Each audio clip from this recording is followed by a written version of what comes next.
Saving money in everyday life is so much easier to do when these habits just become second nature to you. You end up not even having to think about it, you just do it by default. Today, I'm going to be sharing some of the things that I've learned over my time as a money-saving content creator. These are some everyday frugal living tips that I think could help anyone looking to save more. But first, if you are new to my channel, thank you for stopping by. Here we talk about how to shop smarter and save money. So if that sounds good to you, please give this video a like and subscribe if you want to see more of this type of content.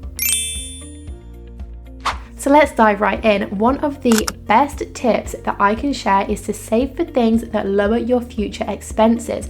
This might sound a bit contradictory, but it makes a lot of sense in theory. It could be something as simple as buying a reusable water bottle to avoid spending on bottled water again, buying a reusable coffee cup so you can take your own hot drinks out with you and not buy any, which are getting drastically more expensive by the day, I swear. Or you might save up a lump sum of money to pay off a credit card balance if that balance is costing you in interest. The idea here is that spending once to ultimately lower recurring monthly payments can pay off in the long run. For me, the most practical way I applied this was buying reusable items over disposable ones. Another great example is buying reusable cleansing cloths instead of disposable cotton pads when removing my makeup at the end of the day. Constantly buying those cotton pads was adding up quickly, and it's also just really unsustainable. Whereas a reusable cloth only needs to be bought once, and even though the initial cost is higher, you won't need to repurchase, saving you money. So take a moment to look at your own monthly bills and expenses. Are there any ways you can either pay off debt sooner or replace things with more cost-effective options? Another great tip is to take small purchases out of your routine. For some people, this could mean cutting out bad habits or even addictions to save money. Now that I say it out loud, it sounds a little silly. It seems like it should be an easy thing to do, but part of a lot of people's routine is to get a takeaway coffee every time they leave the house or buying a meal deal on their lunch break at work. It seems so small and insignificant, but even if you stop to buy one £3 item every day, that adds up to almost £100 a month. This could also include something like getting a drink after work with colleagues and that pack of cigarettes you buy every time you have a few drinks, because it's a habit you've connected to socializing. It might seem trivial, but it really adds up. So see if there are any small, frequent purchases in your routine that you could eliminate.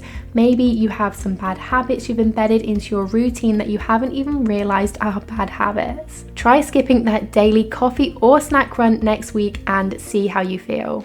Next up, plan meals in advance to stop yourself from impulse buying food. When you properly plan your meals, you should be able to get in all of your nutrients and also keep yourself full until your next meal. If you're not prepared and you haven't thought ahead, this is when you are more likely to order a takeaway or buy extra snacks and treats because you feel hungry or unsatisfied. I meal plan every week, and this really allows me to make sure I'm eating good food and I'm not going to get caught out one day thinking what's for dinner. But I'm also realistic, so sometimes I will have a pizza or some chicken nuggets stocked in the freezer as a backup just in case, and even that is enough to stop me ordering a takeaway. Just a little bit of time planning and preparing your food for the week ahead can save you so much money if you are prone to impulse buying food. Another game changer for me was to allocate where my income was going. And this applies no matter what your income is, whether it's big or small. When I had a tight budget, I made it a point to save whatever I could, even if it was just £20 every payday. I noticed that the less organized I was when I got paid, the more carelessly my money was spent. Once I started setting aside the exact amount I needed for my bills, I could evaluate what was left and figure out how much of that I could save. Allocating money ahead of time helps you stay on top of everything, so when that paycheck comes in, you already know where it's going.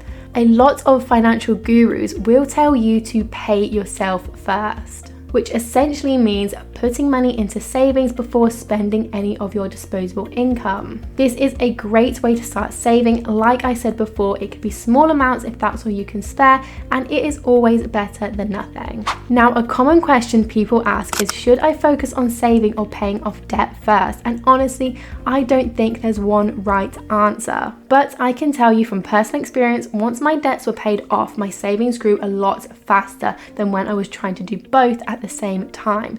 This is especially true if you are paying any interest on debts you have, especially credit card debt or any type of financial loan like a car payment.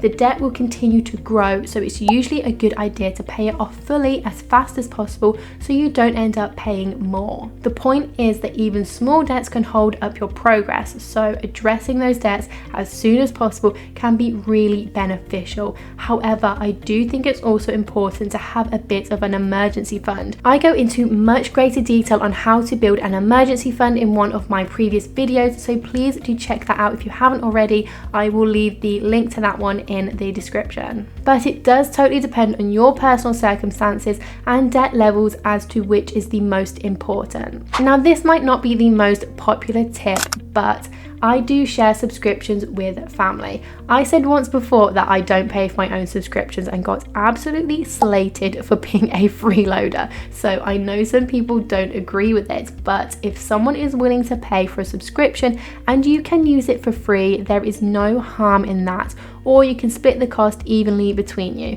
I know some services have cracked down on account sharing, looking at you, Netflix, but there are still some opportunities for sharing with other services and even outside of streaming. For example, if you're paying for a subscription like Disney Plus or Spotify, it might be worth considering if you can split the cost with a friend or family member. Of course, this is one of those things where you need to find the right balance, but it can definitely help lower your monthly expenses. You can also consider not having any of these subscriptions at all, or having one TV subscription at a time instead of all of them going at once. Really think about how important Netflix is to you and your life. Do you really need it? And is it worth the cost? Here's a tip that a lot of people don't usually consider. Over time, I've made an effort to repair things instead of replacing them. For example, I've patched holes in jeans, replaced the handle on my water bottle, and generally repaired things that were easy enough to fix myself. It's all about embracing imperfection and the beauty in things that show their age. I've come to really enjoy seeing the natural wear and tear on the things I use every day. I actually still own clothes that I bought 10 years ago, and they are still very much wearable because I take care of them. And just because a plant pot has a chip in it, that doesn't mean it's now useless and needs replacing. Looking after the things you have and repairing them when they need it is a great way to truly get your money's worth and stop you buying things you don't really need. And lastly, try haggling. I don't mean haggling with the person on the till in Tesco, but if you're looking to buy something used, try to negotiate the price down.